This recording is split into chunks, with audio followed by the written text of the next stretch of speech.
Monica Reed thought she was humiliating an ordinary waiter. A quiet man with tired eyes and a cheap black uniform.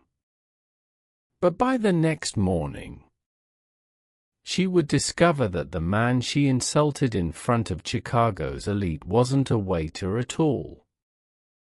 He was Adrian Moretti, the most feared man in the city. A billionaire hidden behind silence. A widower surrounded by danger. And the ruthless head of a criminal empire powerful enough to destroy lives with a single phone call. But the most dangerous thing about Adrian Moretti wasn't his power. It was the way he looked at Monica, like he could see every lonely part of her she had spent years trying to hide. And for a woman who had sworn never to love again, that terrified her more than the Mafia ever could. Chicago looked beautiful at night if you didn't stare at it too long. From the 42nd floor of her downtown high-rise apartment, Monica Reed often stood barefoot beside the windows with a glass of wine in her hand, watching the city glow beneath her like something alive.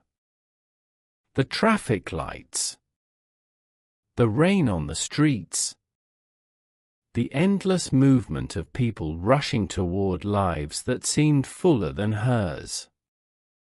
At 43, Monica had built the kind of life people envied. She owned Reed & Pierce Creative, a respected boutique marketing agency handling luxury brands and political campaigns across Illinois.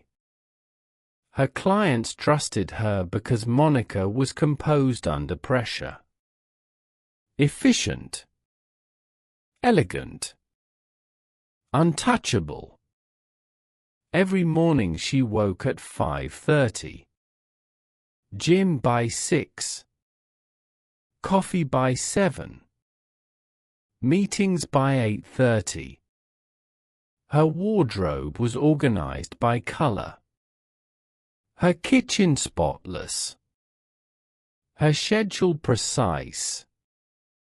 Everything in her life was controlled. Because chaos had already destroyed her once. 10 years earlier, Monica had been married to a man named Marcus Reed. For 20 years, she had loved him faithfully. She supported him while he built his real estate company, helped raise their daughter Ava, missed career opportunities to protect their family. And little by little, Marcus stopped seeing her. It happened slowly. First, he stopped complimenting her. Then he stopped listening. Then he stopped touching her unless he wanted something. By the end of the marriage, Monica felt less like a wife and more like furniture inside a beautiful home. Still, she stayed. Because women like Monica were taught endurance before happiness. Then one afternoon, Marcus sat across from her in their kitchen and calmly confessed he was leaving. Not for love. Not because the marriage was abusive. But because he wanted something younger. Monica still remembered the exact way the room felt when he said it. Cold. Silent. Humiliating. The woman Marcus left her for was 27 years old. Only 6 years older than their daughter. That betrayal didn't just break Monica's heart. It shattered her confidence. For years afterward, every mirror became a question. Too old? Too serious? Too damaged? Too difficult to love? Marcus remarried within 11 months. Monica never remarried at all. Not because men stopped wanting her. They didn't. Monica was beautiful in a quiet, sophisticated way that turned heads without trying. Deep brown skin. Intelligent eyes. A graceful figure sharpened by discipline and maturity. But after Marcus, she no longer trusted love that arrived too easily. Most men her age wanted admiration without emotional responsibility. Others wanted younger women they could display like trophies. And the few decent men she met always seemed emotionally unavailable themselves. So Monica stopped trying. Work became safer. Predictable. Work couldn't abandon her. But loneliness has a way of leaking through even the strongest routines. Especially at night. Especially after 40. Especially when your daughter grows up and no longer needs you the same way. One Friday evening, Monica sat across from her best friend Denise at a small jazz lounge near the river. Denise had known Monica since college. Where Monica was controlled, Denise was warm. Where Monica hid emotions, Denise exposed them immediately. "You know what your problem is?" Denise asked while stirring her martini. Monica sighed. "Here we go. You've mastered independence so well that nobody can reach you anymore." "That's not true." "It is true," Denise replied softly. "You don't trust anybody." Monica looked away toward the stage where a saxophone player performed under dim gold lights. "I trust people," she said quietly. "No," Denise corrected gently. "You expect them to leave." The words landed harder than Monica wanted to admit. Because they were true. And the worst part? Monica was exhausted from pretending she didn't still want companionship. Not fairy tale romance. Not dramatic passion. Just someone to come home to. Someone safe. Someone who stayed. But after years alone, vulnerability felt dangerous. And Monica Reed did not do dangerous anymore. Or at least, that's what she believed before the night she walked into Bella Rose. Bella Rose wasn't simply a restaurant. It was where Chicago's powerful people gathered to pretend they were ordinary. Politicians, judges, CEOs, old money families, people whose secrets cost millions. The restaurant sat tucked behind an unmarked black entrance downtown, hidden from tourists and cameras. Inside, the lighting was soft and intimate. Crystal chandeliers reflected against dark marble floors while piano music drifted through the room like smoke. Monica hated places like Bella Rose. Too much money. Too much ego. Too many fake smiles. But one of her biggest clients had insisted she attend a charity dinner there hosted by investors and city officials. So she wore a sleek black dress, pinned her curls elegantly away from her face, and prepared herself for another exhausting evening of networking. Unfortunately, the night had already gone badly before she even arrived. Earlier that afternoon, Monica argued with her daughter Ava over the phone. Ava, now 26 and working as a pediatric nurse, accused her mother of isolating herself emotionally. "You work constantly," Ava said. "You never date. You barely rest."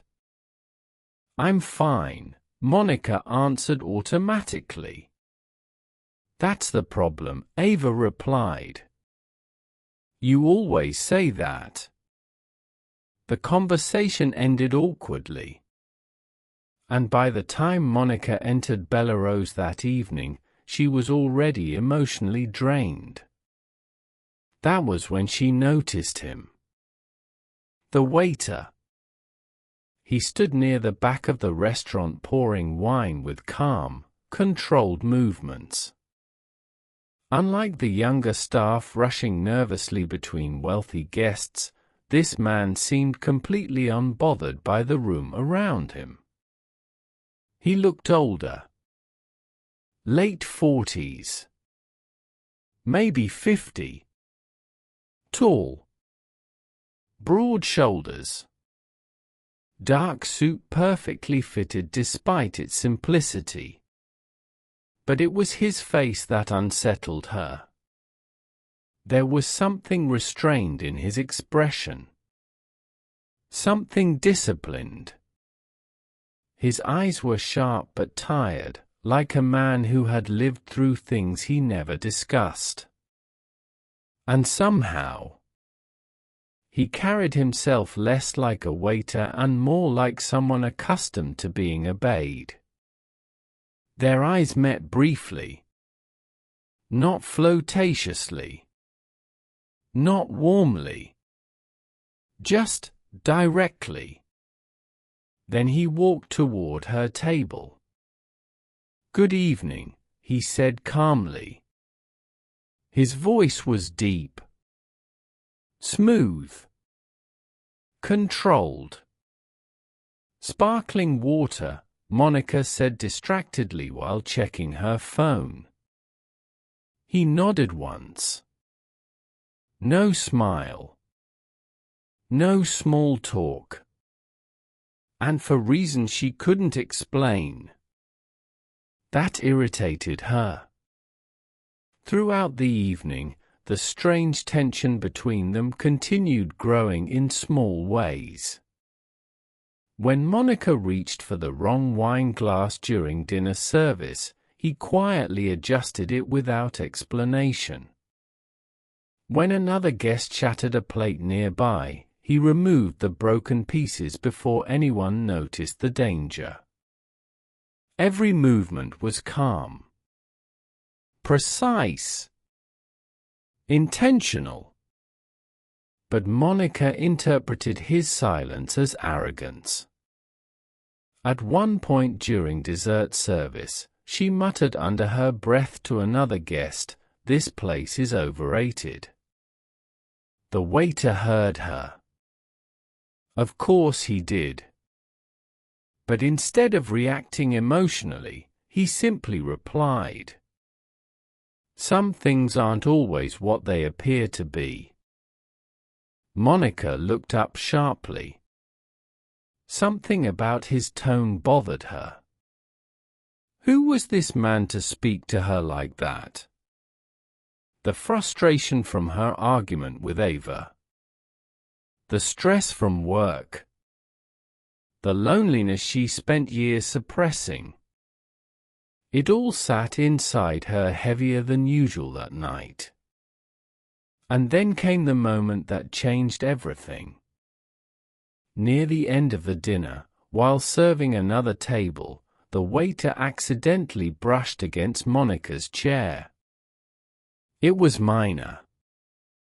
Barely noticeable. But Monica snapped anyway.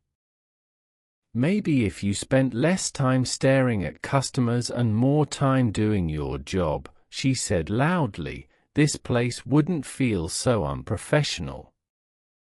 The room fell silent. A few nearby guests looked uncomfortable. Someone lowered their wine glass slowly. Monica immediately sensed she had gone too far. But pride kept her from stopping. The waiter looked at her quietly for several seconds. No anger. No embarrassment. Just disappointment. And somehow, that felt worse. Finally, he lowered his head slightly and said, "I hope your evening improves, Ms. Reed." Then he walked away. Calm. Controlled. Unaffected. But for the rest of the night, Monica couldn't stop thinking about the look in his eyes. Not because he was offended. Because he looked like a man who understood pain too well to react to cruelty anymore. And for reasons she didn't understand. That haunted her. The next morning, Monica Reed woke with a headache and regret sitting heavily in her chest. Not because of the wine. Because of the waiter. She stood in her kitchen wearing a silk robe, staring absently at the coffee dripping into her mug while fragments of the previous night replayed in her mind. The silence after her outburst. The uncomfortable looks from nearby guests. And worst of all, his face. He hadn't looked angry. He'd looked disappointed. Like a man who expected better from people but had learned not to be surprised anymore when they failed him. Monica hated that the memory bothered her. She was not cruel. At least, she didn't think she was. She had spent years surviving ruthless clients, betrayal, loneliness, and humiliation. Sometimes exhaustion sharpened her tongue before she realized it. Still, she should have apologized. Her phone suddenly rang, snapping her from her thoughts. It was Ethan, her financial director. And from the panic in his voice, Monica immediately knew something was wrong. "Monica," he said quickly, "we have a serious problem." Her stomach tightened. Within 20 minutes, she was dressed and sitting inside her downtown office conference room while Ethan spread documents across the table with visibly shaking hands. Their largest client, Lansing Global Holdings, had abruptly terminated its contract overnight. Not paused. Not renegotiated. Terminated. Monica stared at the paperwork in disbelief. "That's impossible." "They pulled everything," Ethan said.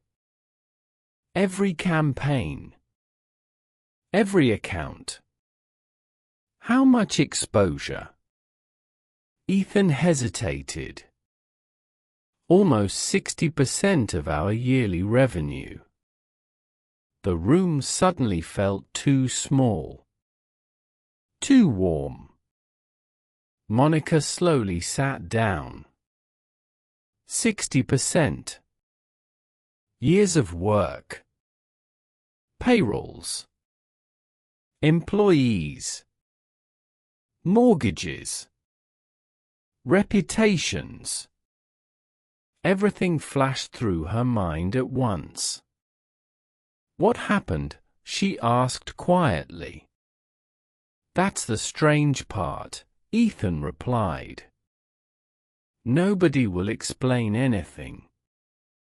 But apparently Lansing's parent investors demanded the cancellation personally. Monica rubbed her temple. Who owns the parent company?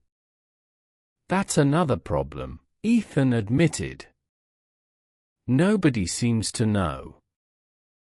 By noon, Monica had already made 12 phone calls and received nothing but vague answers and nervous avoidance. People who usually chased her business now suddenly sounded afraid to speak. And then finally, a meeting request arrived. Private. Mandatory. One location only. Bellerose. Monica stared at the email for several seconds. A strange feeling crept into her stomach. Rain poured across Chicago by the time Monica arrived at Bellerose later that evening. The restaurant looked completely different during daylight hours. Less romantic. More intimidating. The black exterior gleamed beneath the storm while two large men in dark suits stood near the entrance like silent statues. When Monica gave her name, one of them nodded immediately. This way, Ms. Reed. No hostess. No dining room. Instead, Monica was escorted through a private hallway she'd never seen before. The deeper they walked, the quieter the building became. Past locked doors. Past private elevators. Past men wearing expensive suits with cold expressions and discreet earpieces. Fear slowly began curling through her chest. Who exactly owned this place? Finally, they reached a massive office overlooking the Chicago skyline. The doors opened. And Monica froze. It was him. The waiter. Except he was no longer dressed like a waiter. Adrian sat behind a dark wooden desk wearing a perfectly tailored charcoal suit. His posture was relaxed but commanding, one hand resting calmly beside a crystal glass of whiskey. Two security guards stood near the windows. But Monica barely noticed them. Because suddenly everything about him made sense. The composure. The silence. The authority hidden beneath simplicity. This man had never belonged in a server's uniform. Adrian looked up slowly as she entered. His expression remained unreadable. But his eyes lingered on her face just long enough to make her pulse unsteady. Ms. Reed, he said calmly. His voice sounded even deeper here. More dangerous. Monica swallowed hard. What is this? Adrian gestured toward the chair across from him. Please sit. I'd rather stand. A faint shadow of amusement touched his mouth. You're frightened. I'm confused. No, Adrian replied quietly. You're frightened. The honesty of the statement irritated her immediately. Monica crossed her arms. Who are you? For several seconds, Adrian simply studied her. Then finally, my name is Adrian Moretti. The name hit the room with strange weight. Even Monica recognized it. Not officially. Not publicly. But whispered conversations around Chicago carried that name carefully. Moretti. A family associated with wealth, political influence, and rumors people avoided discussing openly. Adrian leaned back slightly. I own Bellerose, he explained. Among other things. Monica stared at him. You were pretending to be a waiter. I was working. That's insane. Perhaps. She shook her head slowly. So what? You walk around testing people. Sometimes. The answer should have sounded arrogant. Instead, it sounded tired. That unsettled her more. Monica tried to regain control of the conversation. My company lost its biggest client this morning. I know. You had something to do with that. Yes. Anger flashed through her instantly. You destroyed my business because I embarrassed you. Adrian's eyes narrowed slightly for the first time. If I wanted to destroy your business, Ms. Reed, his voice remained calm. You would not still have one. Silence filled the room.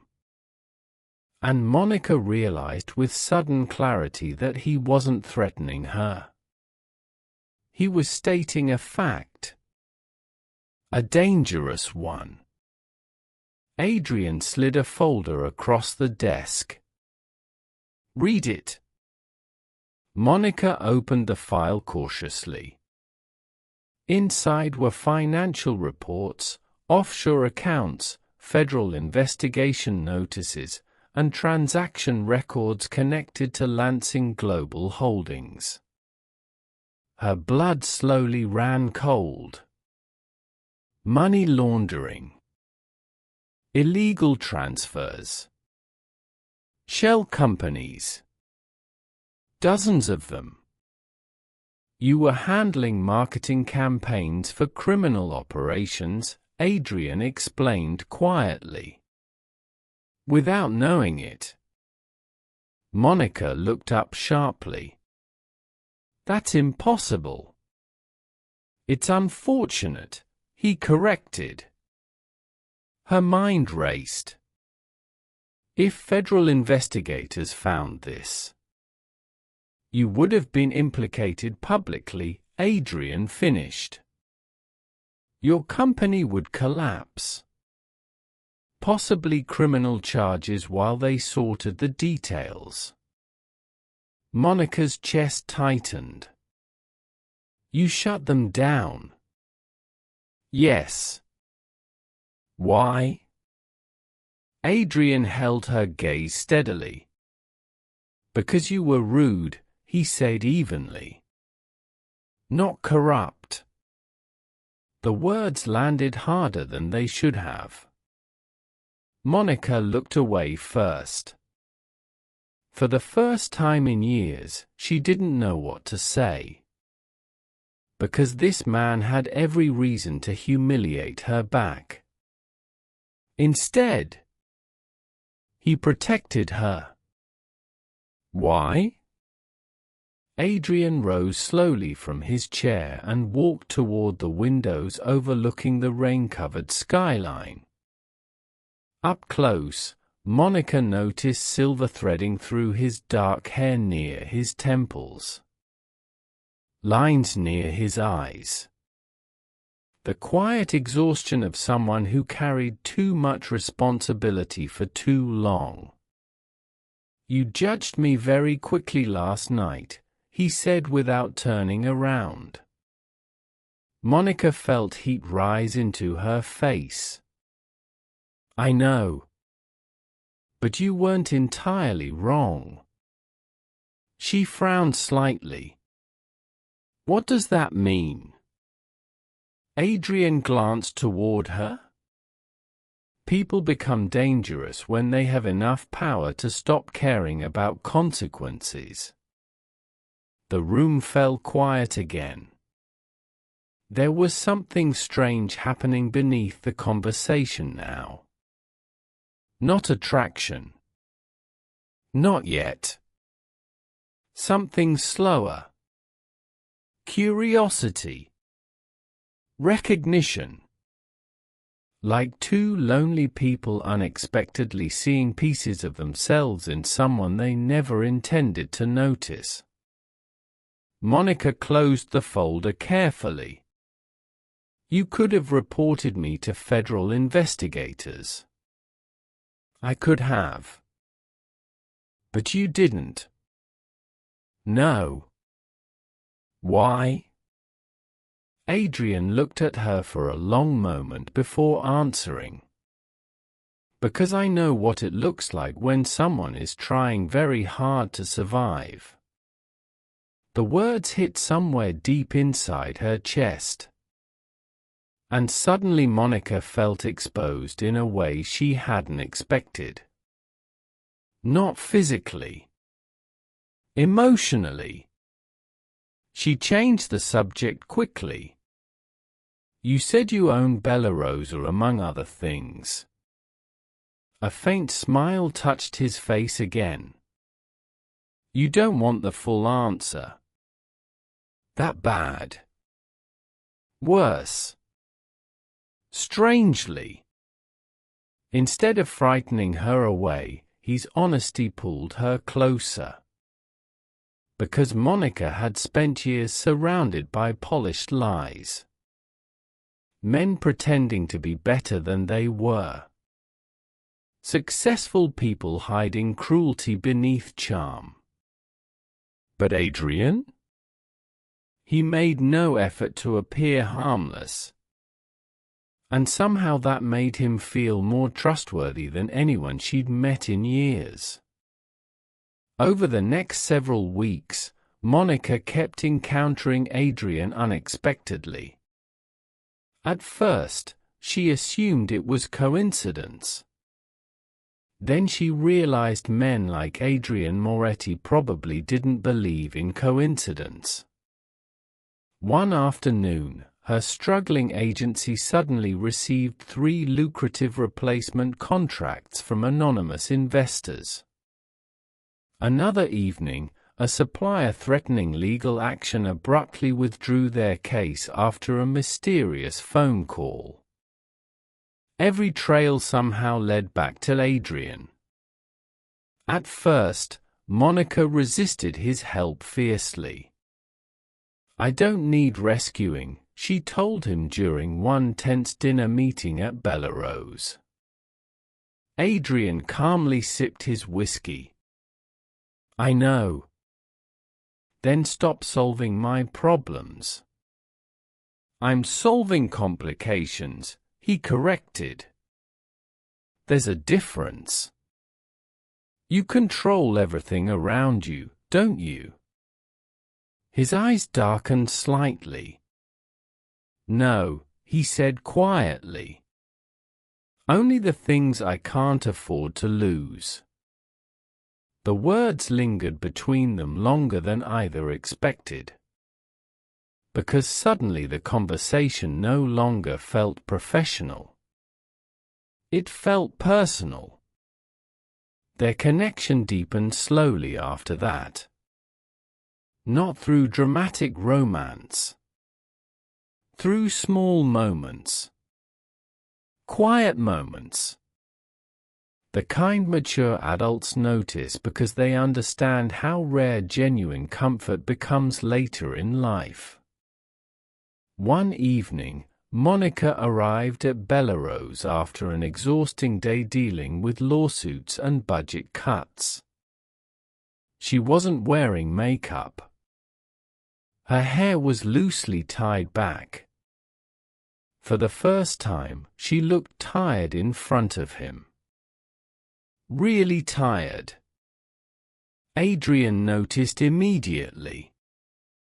Without asking questions, he led her to a private balcony overlooking the city and handed her a glass of wine. No pressure. No performance. Just silence. And strangely, that kindness nearly broke her. "You don't always have to pretend you're okay," Adrian said quietly. Monica laughed softly. "Yes, I do." "No," he replied. "You learned that you do." The emotional precision of the statement unsettled her. Because somehow this dangerous man understood her far too well already. For several moments, neither spoke. Rain drifted softly across the city lights below them. Then Monica asked the question she'd been avoiding. "Were you ever married?" Something shifted in Adrian's face instantly. Pain. Subtle but unmistakable. "Yes." The answer came quietly. "She died 15 years ago." Monica's expression softened. "I'm sorry." Adrian stared out over the skyline. "So am I." There was something haunting about the way he said it. Not dramatic grief. Old grief. The kind that becomes part of someone permanently. And for the first time, Monica stopped seeing Adrian as a powerful man. She saw him as a lonely one. Later that night, Monica stood outside Bellerose waiting for her car. The cold wind lifted strands of hair across her face. Adrian stepped beside her silently. "Your driver is late," he said. "You checked?" "I check everything." She smiled despite herself. "That sounds exhausting." "It is." For a moment they simply stood there together beneath the glow of the streetlights. Close enough now that Monica noticed how comforting his presence felt. Solid. Grounded. Dangerous. But safe with her. A confusing contradiction. Then Adrian spoke quietly. "You were wrong about me that first night." Monica looked up carefully. "I know." But, he continued, "you're one of the few people who apologized without being forced to." I felt terrible. "You should have." She laughed unexpectedly. A real laugh this time. And for the first time in years, Monica Reed felt something she thought she'd lost long ago. Not passion. Not fantasy. Something rarer. The terrifying beginning of hope. Before we continue, if stories about love, second chances, healing, and unexpected romance mean something to you, take a moment to like this video and subscribe. It helps these stories reach people who may need hope the most. And now, let's continue. Do you believe it's never too late to fall in love again? Share your thoughts in the comments below. By the beginning of November, Monica Reed had developed a dangerous habit. She started looking for Adrian Moretti in every room before she even realized she was doing it. At Bellerose. At charity events. At private business dinners. even in crowded city streets when black luxury cars slowed near intersections. And somehow, that frightened her more than his reputation ever had. Because Monica understood loneliness. She understood emotional distance. Those things were manageable. But attachment? Attachment was dangerous. Especially after 40. Especially when life had already taught you how quickly love could become loss. Still, no matter how hard she tried to resist it, Adrian slowly became part of her routine. And routines, Monica knew, were intimate things. Some nights they shared dinner after Bellerose closed. Not formal dinners. Not romantic dates. At least that's what Monica kept telling herself. It was usually simple food prepared long after midnight when the restaurant became quiet and the city outside softened into rain and distant traffic. Sometimes Adrian cooked himself. That surprised her the first time she saw it. "You cook?" she asked while leaning against the kitchen counter watching him roll up his sleeves. Adrian glanced at her calmly. "I'm Italian." We emerge from the womb holding garlic and olive oil. Monica laughed harder than she expected. The sound echoed warmly through the empty kitchen. Adrian paused for just a second as if appreciating it. As if he hadn't heard her laugh enough yet. That realization touched something deep inside her chest. Because Marcus used to complain when Monica laughed too loudly. Too freely. Too much. "Act your age," he would say. But Adrian never tried to reduce her. Never tried to manage her personality. He simply watched her like every emotion she revealed mattered. And Monica was slowly becoming addicted to that feeling. One evening, after a long dinner, they sat together on Bellerose rooftop terrace wrapped in heavy coats against the Chicago cold. The city glittered below them. Adrian poured whiskey into crystal glasses while soft jazz played quietly from hidden speakers overhead. "You ever think about leaving Chicago?" Monica asked. Adrian looked out across the skyline. "Every day." "But you stay." "Yes." "Why?" For several moments, he didn't answer. Then finally, "Responsibility." Monica studied him carefully. "That sounds lonely." A faint smile crossed his face. "It is lonely." The honesty in his voice settled heavily between them. At their age, loneliness wasn't dramatic anymore. It wasn't crying on bathroom floors or reckless heartbreak. It was quieter. More mature. It was eating dinner alone too many nights in a row. It was reaching for your phone before remembering nobody was waiting to hear from you. It was pretending independence didn't ache sometimes.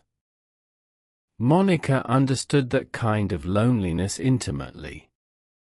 And somehow, Adrian did too.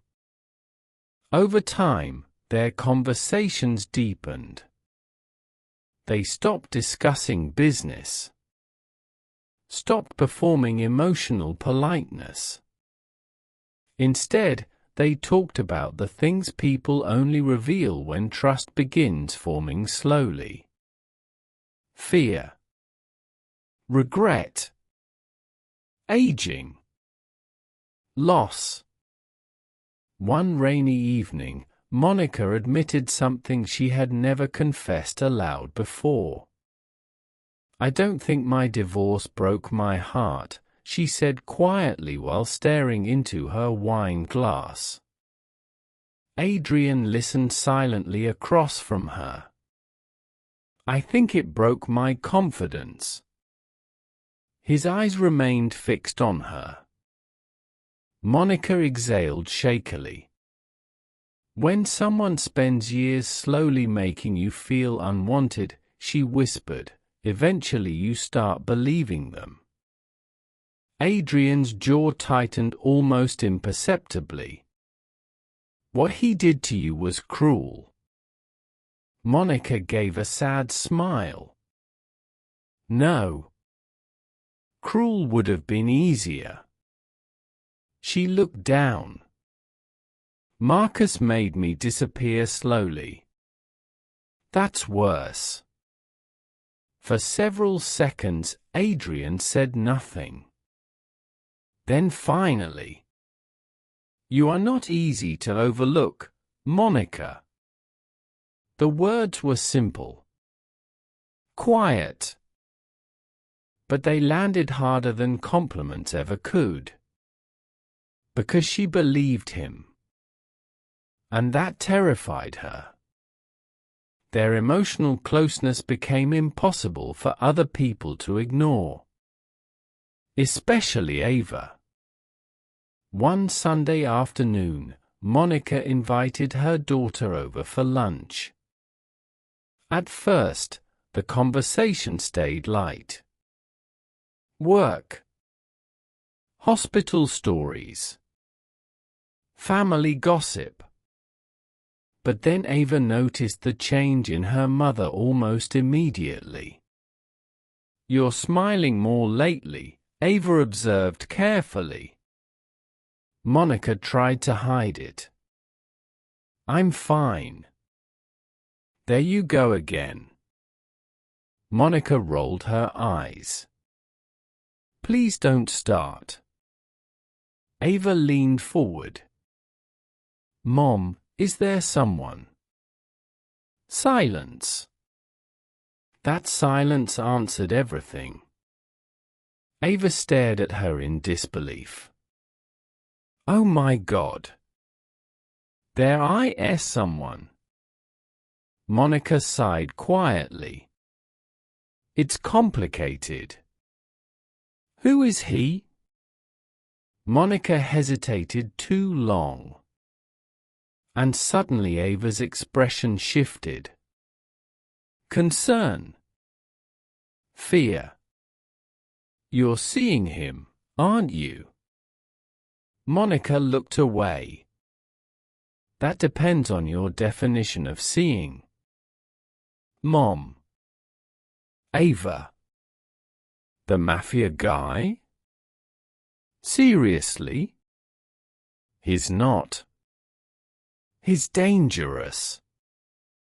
Monica's voice sharpened unexpectedly.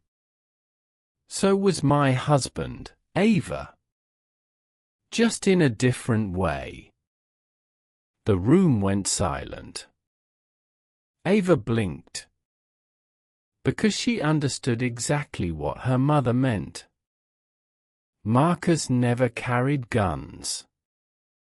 Never threatened anyone. But emotional damage leaves scars too. And Monica still carried them. Ava softened slightly. "Mom. I just don't want you getting hurt again." Monica looked down at her hands. "Neither do I," she thought. Unfortunately, Monica wasn't the only person struggling with fear. Adrian was changing too. Though subtle, Monica noticed it. The longer she stayed in his life, the more protective he became. More cautious. More emotionally conflicted. One evening, Monica arrived unexpectedly at Bellerose and overheard Adrian arguing privately with one of his associates near the hallway outside his office. "You're becoming distracted," the man warned quietly. "I said I'll handle it." The Colombians are already watching her. Monica froze instantly. Her blood turned cold. The associate noticed Monica first and immediately stopped speaking. Adrian turned sharply. For the first time since she'd known him, real fear crossed his face. Not for himself. For her. "Leave us," Adrian ordered coldly. The men disappeared instantly. Monica stepped closer slowly. "What was that?" Adrian remained silent. "Adrian." His jaw tightened. "You need to go home tonight." "Why?" "Because I'm asking you to." "No." The tension between them thickened instantly. Monica crossed her arms. "You don't get to shut me out every time something becomes uncomfortable. This isn't discomfort." "Then explain it." Adrian stared at her for a long moment before finally speaking. "There are people who dislike me," he said quietly. "That's obvious. They pay attention to the people around me." Something cold settled in Monica's chest. "You think someone's watching me?" "I know they are." The words drained the warmth from the room. Suddenly this relationship, whatever it had become, felt terrifyingly real. Monica stepped backward slightly. "You said I was safe." "With me, you are." "That's not comforting." For the first time, Adrian's composure cracked. "You think I don't know that?" His voice lowered sharply. "You think I haven't spent every day regretting letting you this close?" The emotional intensity in his voice stunned her. Because suddenly Monica understood something important. Adrian wasn't afraid of loving her. He was afraid of what loving him could cost her. That realization haunted Monica for days afterward. Especially because her feelings for him were no longer deniable. She missed him when he disappeared. Thought about him constantly. Felt calmer beside him than she had with anyone in years. And worst of all, she trusted him. A dangerous man. A complicated man. A man capable of violence. But somehow, still the safest emotional place she'd found in years. That contradiction consumed her. Denise noticed it immediately. "You're falling for him," Denise said bluntly during dinner one night. Monica sighed heavily. "I don't know what I'm doing." "Yes, you do. This is insane." "Probably." Monica rubbed her forehead. "He's kind to me, Denise." "That's good." "He listens." "That's also good." "He makes me feel," Monica stopped herself. Denise smiled softly. Seen? Monica's silence confirmed it. Denise's expression softened. You know what scares you most? She asked gently. Monica looked up. He didn't make you feel weak for needing him. The words hit painfully close to the truth. Because Monica had spent years convincing herself she needed nobody. But Adrian made vulnerability feel less humiliating. And after years of emotional starvation, that became impossible to resist. Their first kiss happened unexpectedly. Quietly. Without drama. Without music. And somehow that made it unforgettable. It was late. Past midnight. Rain tapped softly against Belarus windows while Monica and Adrian sat alone in his office sharing whiskey beside the fireplace. Monica had removed her heels hours earlier and curled comfortably into the corner of his leather sofa. Adrian loosened his tie slightly, exhaustion softening the sharp edges of his usual control. They were talking about grief. About aging. About how strange it felt to start over later in life. I wasted years after my divorce, Monica admitted quietly. You survived years after your divorce, Adrian corrected. She looked at him carefully. You always do that. Do what? Make painful things sound survivable. Adrian studied her silently for a moment. Then he said something that stole the air from her lungs. Because you are survivable, Monica. Not strong. Not independent. Not impressive. Survivable. As if he understood exactly how hard she fought just to keep moving some days. Emotion thickened in her throat. And before Monica could overthink it, she leaned toward him. Adrian froze slightly, giving her every opportunity to change her mind. But she didn't. Their kiss was slow. Careful. Tentative in the way mature love often is when both people understand how dangerous emotional intimacy becomes after heartbreak. His hand moved gently against her face. Not possessive. Protective. Monica felt years of loneliness crack open inside her all at once. Not because the kiss was wild.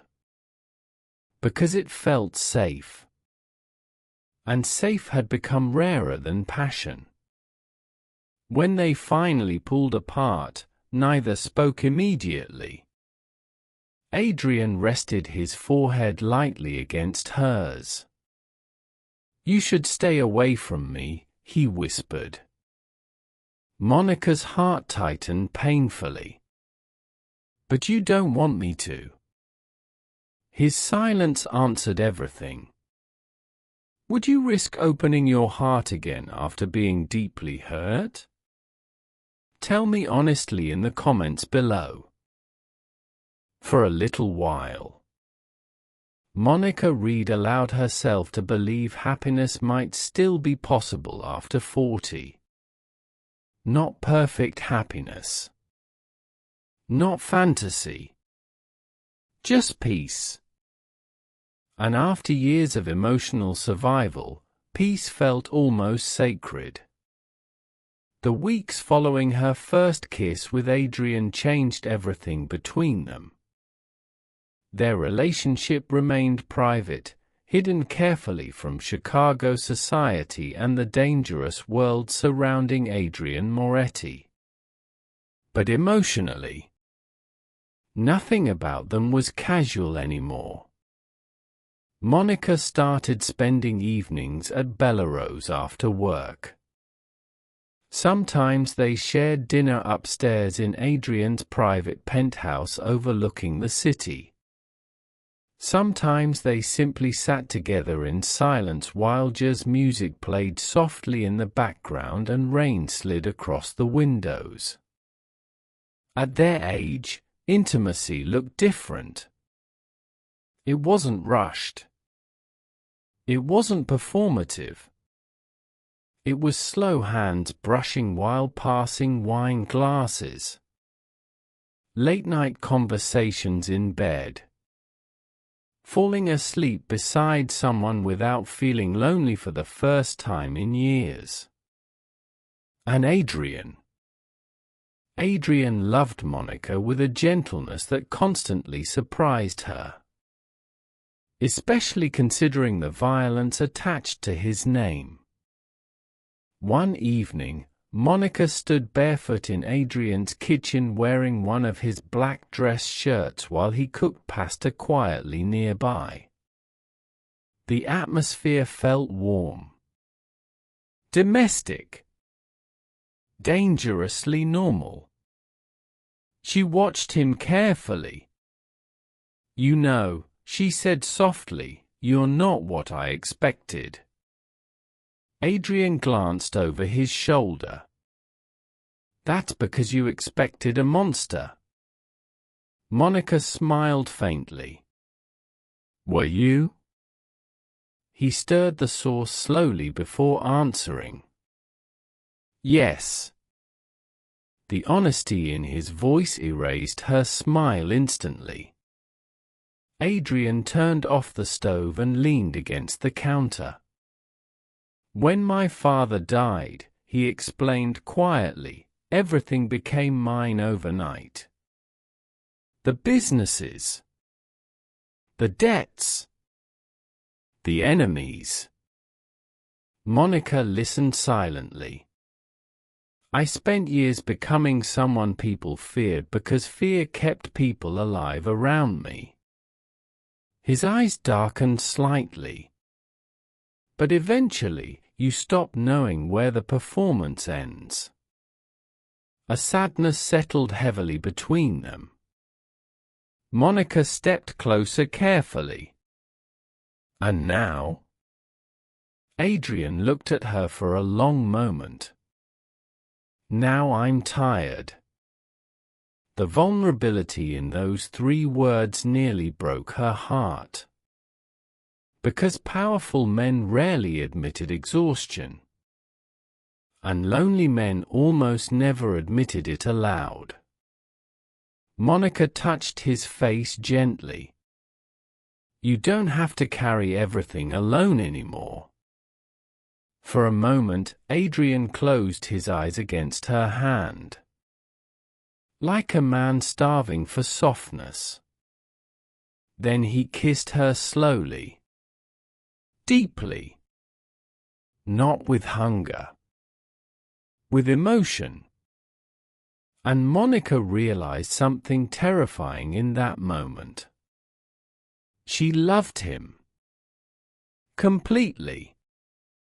But love inside Adrian's world came with consequences. And consequences arrived faster than either of them expected. 3 nights later, Monica left her office after working late on a client proposal. The streets downtown were mostly empty, rain reflecting across the pavement beneath streetlights. She was halfway toward her car when she noticed a black SUV parked nearby. The windows were tinted. The engine running. A strange unease crawled through her stomach. Then her phone rang. "Adrian." Monica answered immediately.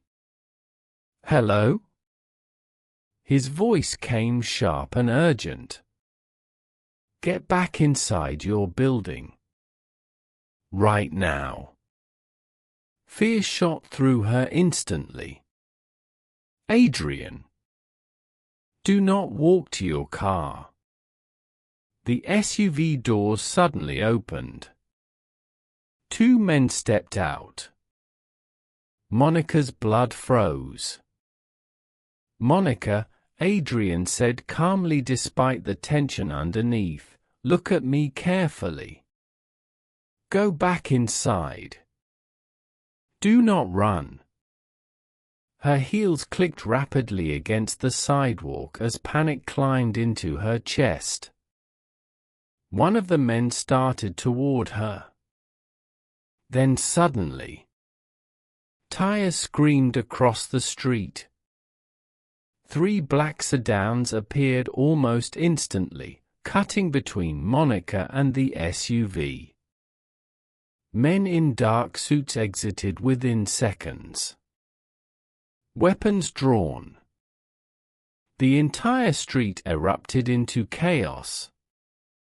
Monica stumbled backward in horror. The men from the SUV retreated quickly before disappearing into the rain.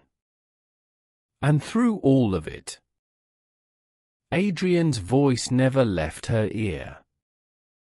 You're okay, he said quietly. Stay where you are. I'm coming. An hour later, Monica sat inside Adrian's penthouse wrapped in a blanket while her hands shook uncontrollably around untouched tea. Adrian stood near the window speaking furiously in Italian into his phone. Monica had never seen him like this before. Cold. Terrifying. Dangerous. The softness she knew disappeared completely. When he finally ended the call, silence filled the room. Monica looked up slowly. This is your life, she whispered. Adrian's expression tightened. Yes. Tears suddenly burned behind her eyes. Not because she blamed him. Because reality had finally shattered the illusion she'd tried to maintain. This wasn't simply a complicated romance. This was danger. Real danger. Adrian walked toward her carefully. Monica. You said I was safe. You are. No, she snapped emotionally. I'm protected. That's not the same thing. Pain flickered across his face. And for the first time since they met, Monica felt afraid of loving him. Not because Adrian would hurt her.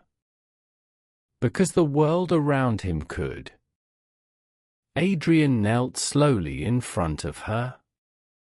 I tried to keep distance between us. I know. I failed. His voice cracked slightly on the last word. That small fracture in his control hurt her more than anything else. Because Adrian genuinely blamed himself. Monica closed her eyes. What happens now? For several seconds, he said nothing. Then finally, you leave. Her eyes opened instantly. What? You go home. You end this. And I make sure nobody ever comes near you again. The words hit like physical pain. Monica stared at him in disbelief. You're breaking up with me. I'm protecting you. You don't get to decide that alone. Yes, Adrian said quietly. I do. Something shattered inside her then. Not because he stopped loving her. Because he loved her enough to let her go. And somehow, that hurt even more. The separation destroyed them both. Though neither admitted it publicly. Monica threw herself back into work with brutal intensity. Long meetings. Late nights. Endless distractions. But everything reminded her of Adrian. Jazz music. Whiskey.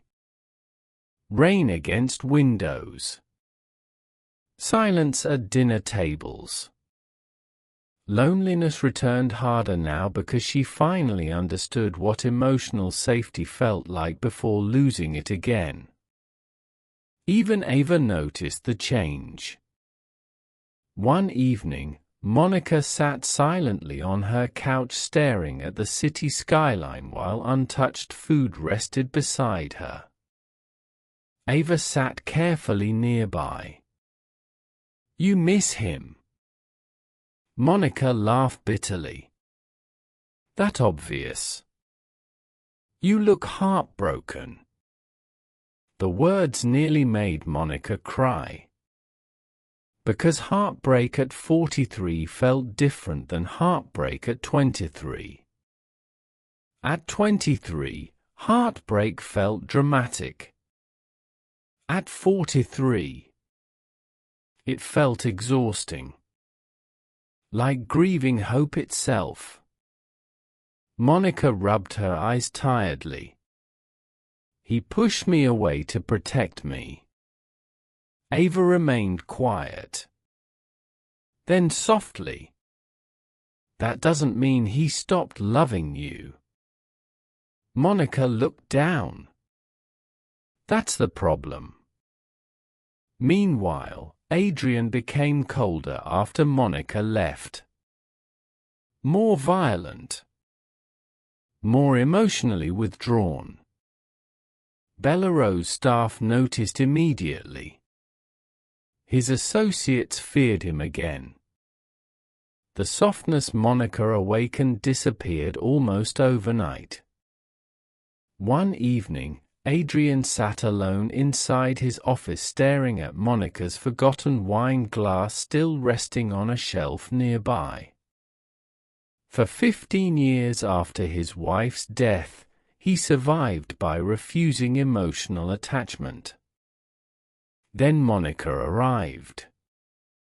And somehow this sharp-tongued, emotionally guarded woman taught him how to feel alive again. Now she was gone. Because his world poisoned everything good that touched it. Adrian poured another whiskey. But for the first time in years, alcohol didn't numb anything. Weeks passed. Then one night, Monica attended a public charity gala downtown alongside several major Chicago business figures. She wore a deep emerald gown that hugged her figure elegantly, but emotionally she felt hollow. People smiled, complimented her, pretended nothing was wrong. Then suddenly whispers moved through the ballroom. The atmosphere shifted instantly. Monica turned slowly toward the entrance. Adrian had arrived.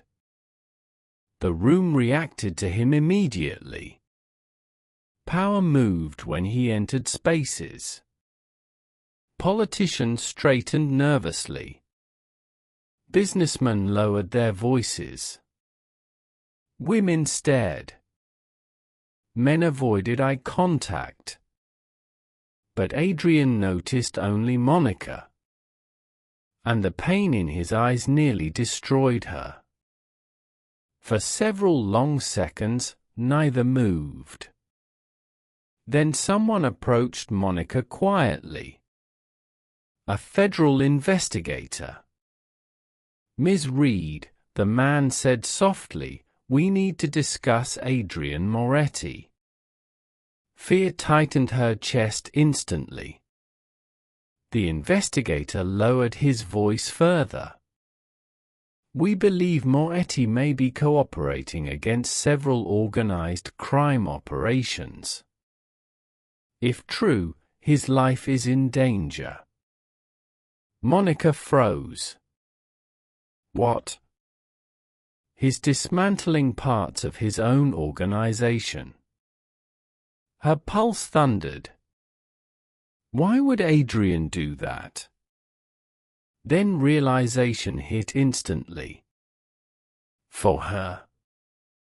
Later that night, Monica found Adrian alone outside on the balcony overlooking the city.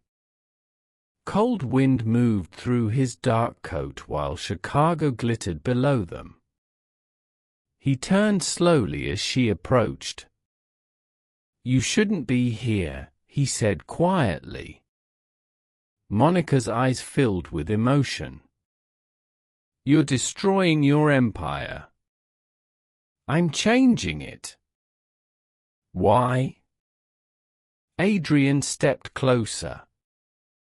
For the first time since she met him. He looked vulnerable. Not powerful. Not feared. Just tired. Lonely. Human. Because I finally met someone who made me want a future longer than survival. Tears blurred Monica's vision instantly. Adrian's voice lowered. You asked me once why I stayed in Chicago. He swallowed hard. The answer is because I never had a reason to leave. Monica's heart cracked open completely. All her fear. All her walls. All the years spent protecting herself from disappointment. Suddenly felt smaller than losing him. You idiot, she whispered tearfully. A faint smile touched his face. Yes. Monica stepped closer until only inches separated them. You don't get to push me away because you're afraid. Adrian's expression tightened painfully. I almost got you killed. And I spent 10 years emotionally dead before you, Monica replied softly. We've both survived dangerous things. Silence. Wind. City lights. Then finally Adrian whispered the question that truly terrified him. What if loving me ruins your life? Monica touched his face gently. What if loving you saves it? And this time when they kissed, there was nothing hesitant about it. No emotional distance. No restraint. Just two wounded adults finally choosing each other despite fear.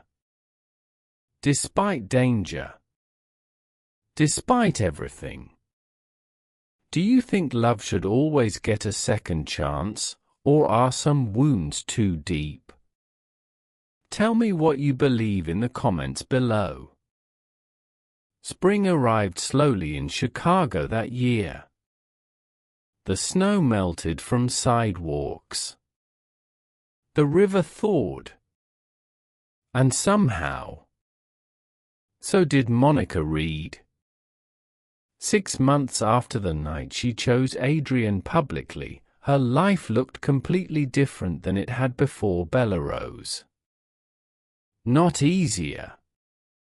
Not perfect. But real. For the first time in years, Monica no longer measured happiness by safety alone. She measured it by honesty. and honesty had changed everything. Adrian Moretti kept his promise. Little by little, he dismantled the darker parts of the empire he inherited. Not recklessly. Not publicly. Men like Adrian understood that power could not disappear overnight without creating chaos. So he moved carefully, quietly transitioning his influence into legitimate businesses, real estate, restaurants, and international investments. There were still whispers about him in Chicago. Probably always would be. But the violence surrounding his name slowly began fading. And for the first time in decades, Adrian started building a life instead of merely surviving one. A life that included Monica. One Sunday morning, sunlight poured through the massive windows of Adrian's penthouse while Monica stood barefoot in the kitchen making coffee. She wore soft cream-colored pajamas and one of Adrian's button-down shirts loosely over them. Comfortable. Peaceful. Home. Adrian entered quietly behind her, freshly showered, dark hair still slightly damp. Without speaking, he wrapped his arms around her waist from behind and rested his chin gently against her shoulder. Monica smiled softly. "Good morning." He murmured against her neck. "You're awake early." "I have a meeting at 11. You work too much." Monica laughed quietly. "You sound exactly like my daughter." Adrian kissed her shoulder lazily. "She's usually right." That simple moment, ordinary and intimate, nearly brought Monica to tears sometimes. Because after years of loneliness, ordinary love felt extraordinary. No games. No pretending. No emotional starvation. Just presence. Consistency. Care. Things she once believed she would never experience again. Their relationship wasn't without challenges. Some people still judged Monica for being with Adrian, especially in elite business circles. There were rumors, whispers, questions about his past. But Monica no longer lived her life trying to satisfy people who disappeared when things became difficult. She had already done that once in her marriage. Never again. And surprisingly, Ava slowly came around too. Not immediately. At first, she remained cautious around Adrian, protective of her mother. But over time, she noticed something undeniable. Monica was happier, lighter, more emotionally alive than she had been in years. One evening, Ava arrived unexpectedly at Adrian's penthouse after a difficult hospital shift. She looked exhausted, emotionally drained. Without hesitation, Adrian cooked dinner for her himself while Monica watched quietly from across the kitchen. No performance. No intimidation. Just kindness. At one point, Ava looked at him carefully and asked, "Why do you love my mother?" The room fell silent. Monica froze instantly. Adrian didn't answer right away. Then finally he said softly, "Because she's the first person in a very long time who made me feel like my life could become something better than what it's been." Ava looked at her mother afterward. And for the first time, she understood. Months later, Bellerose hosted a private anniversary celebration reopening its newly renovated rooftop terrace. Chicago's elite filled the restaurant once again. Politicians, investors, celebrities. But this time, Monica walked into Bellerose differently. Not guarded. Not emotionally distant. Confident. Whole. She wore a stunning deep gold gown that shimmered against her skin while soft curls framed her face elegantly. And Adrian couldn't stop looking at her. Throughout the evening, Monica caught him watching her from across the room repeatedly. Not possessively. Admiringly. Like a man still surprised life gave him another chance at love. Late into the night, after most guests had left, Monica stepped onto the rooftop terrace alone. The city stretched endlessly around her beneath warm lights and distant traffic. Then she heard footsteps behind her. Adrian. He approached slowly, hands tucked into the pockets of his dark coat. For several moments, neither spoke. The wind moved softly around them. Then Adrian reached into his pocket quietly. Monica's breath caught instantly. Because suddenly, she knew. His expression remained calm, but she saw nervousness hidden beneath it. A rare thing for Adrian Moretti. "I had a speech planned," he admitted quietly. Monica smiled through rising emotion. "You? A speech?" It was terrible. She laughed softly. Adrian stepped closer. "When I met you," he said carefully, "you thought I was a waiter. You were technically serving tables. I was hiding." The honesty in his voice tightened her chest. Adrian held her gaze steadily. "I spent most of my life believing love made people vulnerable." He swallowed slightly. "Then I met you and realized avoiding love doesn't protect you from loneliness."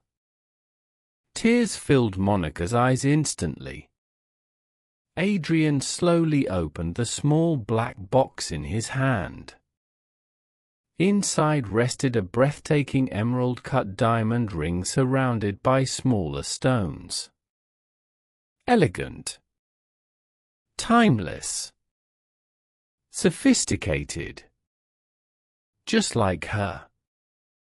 "I can't promise you a perfect future," Adrian said softly. "But I can promise you honesty, loyalty, and a man who will never make you feel invisible." Monica's lips trembled. Because that last sentence healed something deep inside her that Marcus had broken years ago. Adrian's voice lowered. "Monica Reed, will you marry me?" She laughed through tears almost immediately. "Yes." Adrian closed his eyes briefly in relief before pulling her gently against him. And when he kissed her beneath the Chicago skyline, it didn't feel like fantasy. It felt earned. Two people. older, wounded, scarred by life, choosing love anyway. Their wedding happened quietly 3 months later near Lake Como, Italy. Small ceremony. Close friends. Ava walked Monica down the aisle herself. Denise cried harder than everyone else combined. And Adrian looked at Monica during the vows like a man who never believed he'd deserve happiness again. But maybe that's what mature love really is. Not perfection. Not fairy tales. Not dramatic obsession. Maybe love after 40 is simply finding someone who sees every broken part of you and stays gently anyway. Sometimes heartbreak convinces us that our story is over. That love belongs to younger people. To easier people. To less damaged people. But life has a strange way of surprising us. Sometimes love arrives after divorce. After betrayal. After grief. After years of loneliness. And sometimes the people most afraid of love are the ones who need it most. Monica and Adrian didn't save each other by being perfect. They saved each other by being honest. By staying. By choosing vulnerability despite fear. Because real love isn't about avoiding scars. It's about finding someone who touches them gently and reminds you that healing is still possible. Stories like this remind us that love doesn't end with heartbreak. Sometimes, it begins there. If this story touched your heart, don't forget to like, share, and subscribe for more powerful mature romance stories filled with healing, second chances, passion, and emotional connection. And tell me, what would you do if love found you again when you least expected it? Thank you for watching. And don't miss the next unforgettable love story waiting for you.